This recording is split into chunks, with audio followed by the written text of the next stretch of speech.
Total kekayaan Wali Kota Blitar yang rumah dinasnya dirampok, uang ratusan juta dan perhiasan hilang.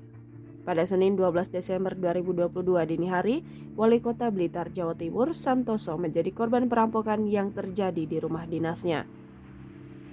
Pelaku menggondol uang tunai 400 juta rupiah milik Santoso dan sejumlah perhiasan milik sang istri. Santoso bersama sang istri dan 3 pengawalnya dari unsur Satpol PP juga disekap dan diancam oleh para pelaku yang berjumlah 5 orang dalam perampokan tersebut.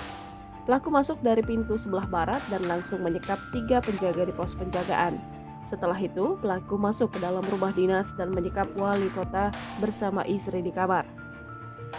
Para perampok tersebut mengancam para korban untuk segera menunjukkan ruang penyimpanan harta benda yang terdapat di dalam rumah dinas. Uang tunai di rumah dinasnya senilai 400 juta rupiah dan perhiasan diambil rampok. Lantas berapakah harta kekayaan dari Santoso yang menjabat wali kota Blitar? Melansir dari laman elhkpn.kpk.go.id, Santoso melaporkan harta kekayaannya kepada KPK terbaru pada tahun 2020.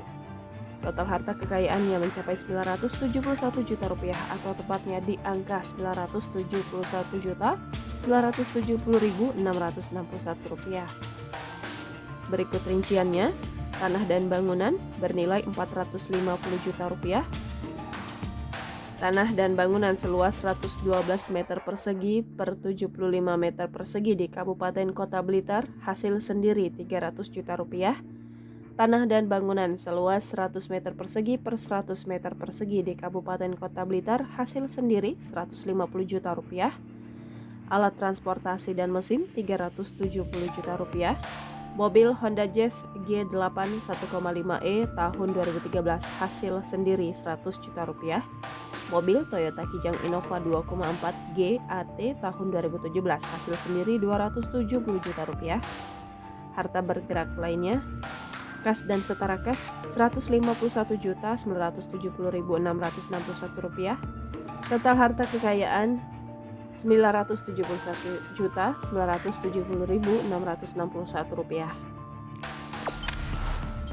Jangan lupa subscribe, share, komen, dan like ya.